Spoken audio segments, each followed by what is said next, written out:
Bonjour à tous, bienvenue sur ma chaîne pour ce troisième cahier technique qui consistera à parler d'équipements un peu plus spécifiques pour aller un peu plus loin encore dans le scrap.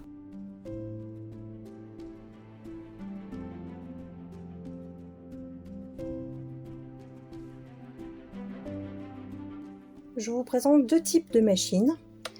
J'ai commencé d'abord avec la petite décoratrice de Toga. Elle possède un patin antidérapant et un effet ventouse qui permet de stabiliser la machine. Vous ouvrez les deux côtés. Vous avez également trois types de plaques à votre disposition.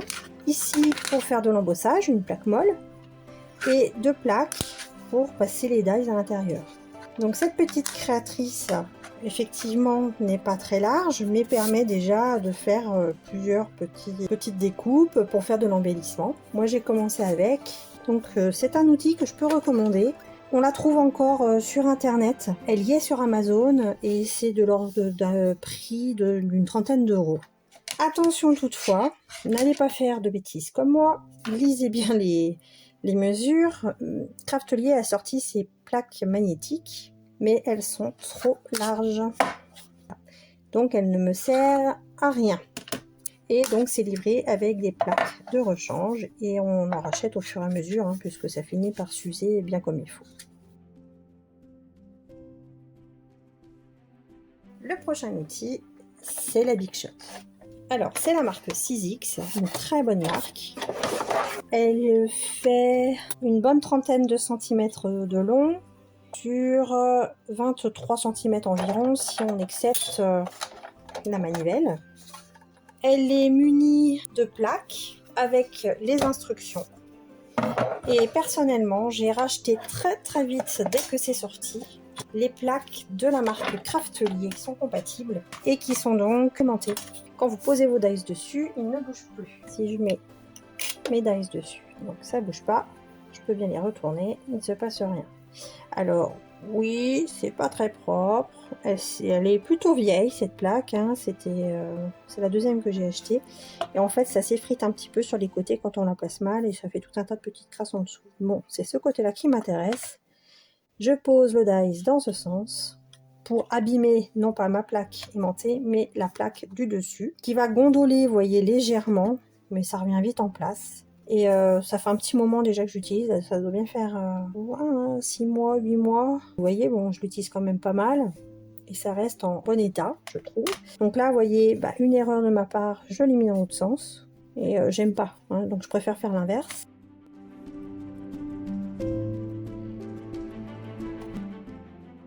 Je mets ma matrice, je pose mon papier dessus, je viens refermer en sandwich le tout, je maintiens.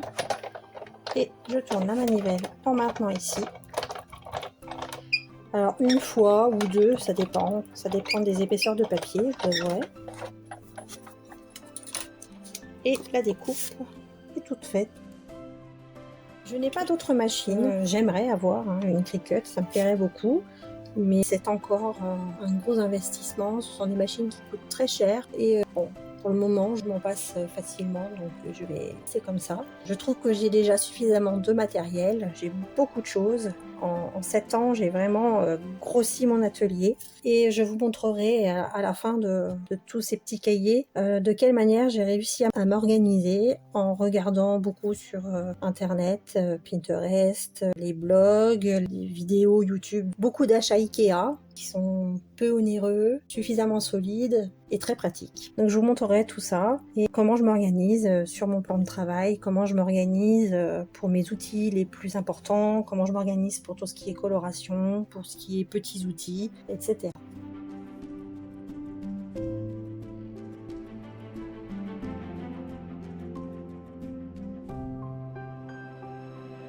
Passons maintenant aux encres, au tamponnage. Pour agrémenter les papiers, faire des finitions impeccables, je viens flouter le bord de mes feuilles en frottant avec ces outils. Donc ce sont des applicateurs sur lesquels je scratche des tampons en mousse que l'on trouve un peu partout. Donc j'en ai un rectangulaire et un rond. Quand vous les achetez, elles se trouvent sous cette forme dans des petits emballages plastiques. et vous n'avez plus qu'à les scratcher. Je les stocke dans une petite boîte à part. Et j'ai acheté récemment cette boîte, j'ai peut-être bien Nose, je pense que c'est Nose.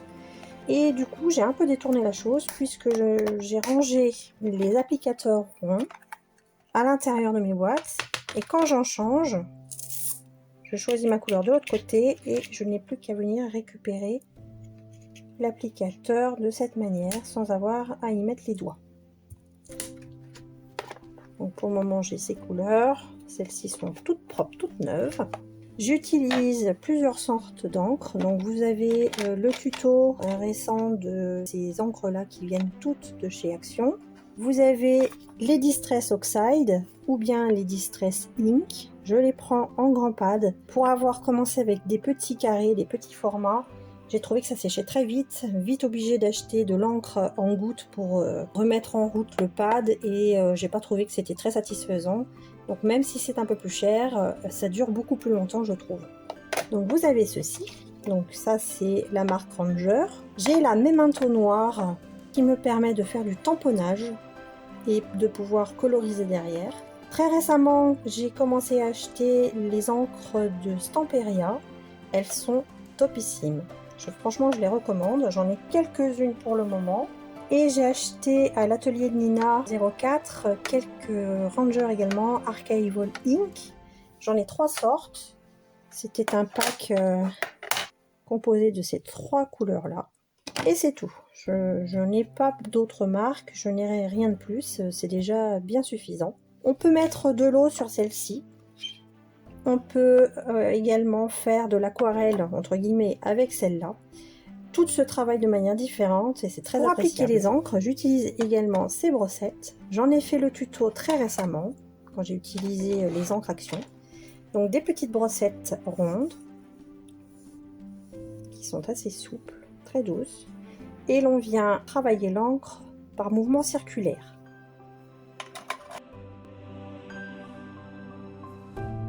Nettoyage des tampons, j'ai ce produit de la marque Ranger qui sent très bon et qui est efficace.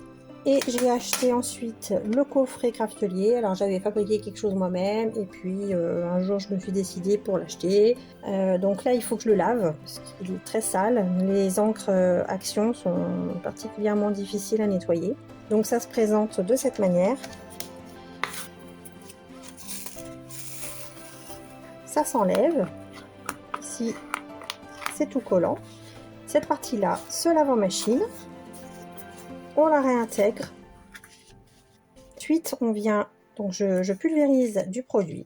Je viens frotter mon tampon à l'aide d'un bloc acrylique généralement. Et ensuite, une fois qu'il est bien nettoyé, je viens le sécher ici avant de le ranger. Donc très pratique. Sinon, j'utilise un chiffon doux, en général une lingette microfibre avec ce produit. Je viens donc de parler des blocs acryliques. J'ai les tout premiers que j'avais achetés chez Cultura également de la marque Toga. Elles sont lignées, donc pour placer un texte, c'est très pratique. Celle-ci est carrée. Celle-ci, je l'ai eue avec un tampon que j'avais acheté. Elle est beaucoup plus fine et c'est ma chouchoute, sans marquage. Elles sont à utiliser avec des tampons qu'on dit clear. Par exemple, ceci, tampon clear, donc transparent en silicone, il colle. Et donc, vous allez venir placer votre tampon sur votre plaque. Ensuite, vous tamponnez l'encre de votre choix. Vous retournez, vous appuyez sur votre feuille et vous retirez le tampon, puis vous le nettoyez. Donc, ce principe-là, c'est le tampon clear. Il ne s'utilise qu'avec des plaques de ce type ou encore des plaques de tamponnage. Donc, j'ai ici la plaque de tamponnage Tonic Studio. Alors je l'utilise pas beaucoup parce que je suis assez fâchée. Tous les tampons n'auront pas dessus parce qu'il y a une certaine épaisseur. Alors je pense que c'était voulu par la marque pour utiliser leur propre tampon qui reste très cher. Et le rebord là fait que on ne va pas jusqu'au bout. Donc il faut des tampons qui soient suffisamment épais. La partie du fond est aimantée.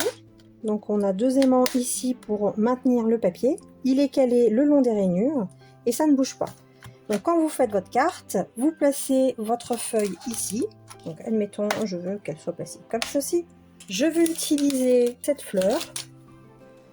Donc je la place là où je le souhaite. Admettons que j'ai un texte ici et que je veuille ma fleur là. Je la place dans le sens du tamponnage. Puis je viens rabattre la plaque et j'appuie pour que mon tampon vienne se coller à cette surface. Une fois le tampon adhéré à cette surface quadrillée, je viens appliquer autant de fois que je veux mes couleurs et autant de fois que je le souhaite, je viens tamponner. Donc on a au moins l'assurance avec ce type d'outil que la carte ne bouge pas et l'on va rappuyer systématiquement au même endroit. La plaque est antidérapante et vous avez vu, voilà, ça ne bouge pas. Beaucoup moins onéreuse mais tout aussi efficace, vous avez la fameuse plaque de tamponnage de chez Action. Elle est topissime. Elle fonctionne strictement de la même manière. Vous avez même une protection, une housse comme ceci et la protection à l'intérieur. Vous avez les deux aimants. Vous mettez, comme vous le souhaitez, votre tampon. Donc admettons que l'écriture soit en bas et que je veuille ici. Vous rabattez. Vous faites adhérer. Vous mettez votre couleur. Puis vous venez tamponner. Et ceci autant de fois que vous le souhaitez, comme pour l'autre tablette. Elle est vraiment très peu chère. À la base, je l'avais achetée pour mon fils, et puis vous voyez qui l'utilise, et bien c'est maman. Elle est vraiment top. Elle est vraiment top, pas chère et très efficace. Elle est en centimètres et en inches. Alors certes, elle a une capacité moindre que la Tmoltz, mais en attendant, elle est bien suffisante pour tout ce qui est carterie. Toujours chez Action, j'ai acquis ce set-là, également dans une petite pochette.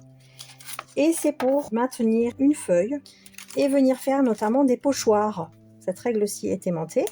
Elle vous permet de vous caler bien comme il faut, comme vous le souhaitez, puisqu'il n'y a pas de repères sur les côtés.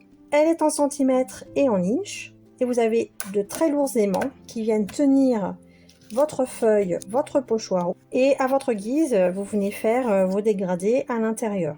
Ça peut très bien être utilisé pour faire des pochoirs, ou bien pour faire tamponnage de manière à être plus libre sur sa plaque.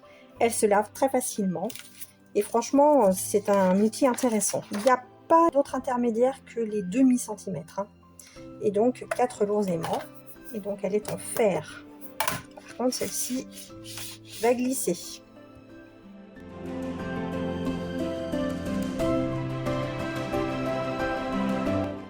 Également deux types de tampons autres que les tampons clear.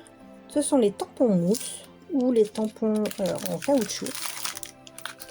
Donc la structure n'est pas la même. Cette face est collante. Elle va donc venir s'appliquer facilement sur un bloc acrylique et vous pouvez ensuite tamponner.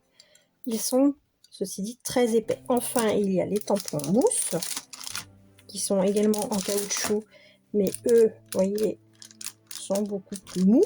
Je les aime pas, ils se lavent très mal. Et enfin, les tampons bois, donc qui possèdent la même matière en caoutchouc, plus facile à laver. Donc j'en ai quelques-uns. Donc voici le type de tampon que vous pouvez avoir. N'hésitez pas à liker, à partager, à vous abonner. J'espère que ce cahier vous aura permis d'avancer davantage, de vous conforter dans le choix des matériaux, et puis je vous retrouve la prochaine fois pour parler des différentes colles et des boutiques spécialisées dans lesquelles je me sers. À très bientôt. Au revoir.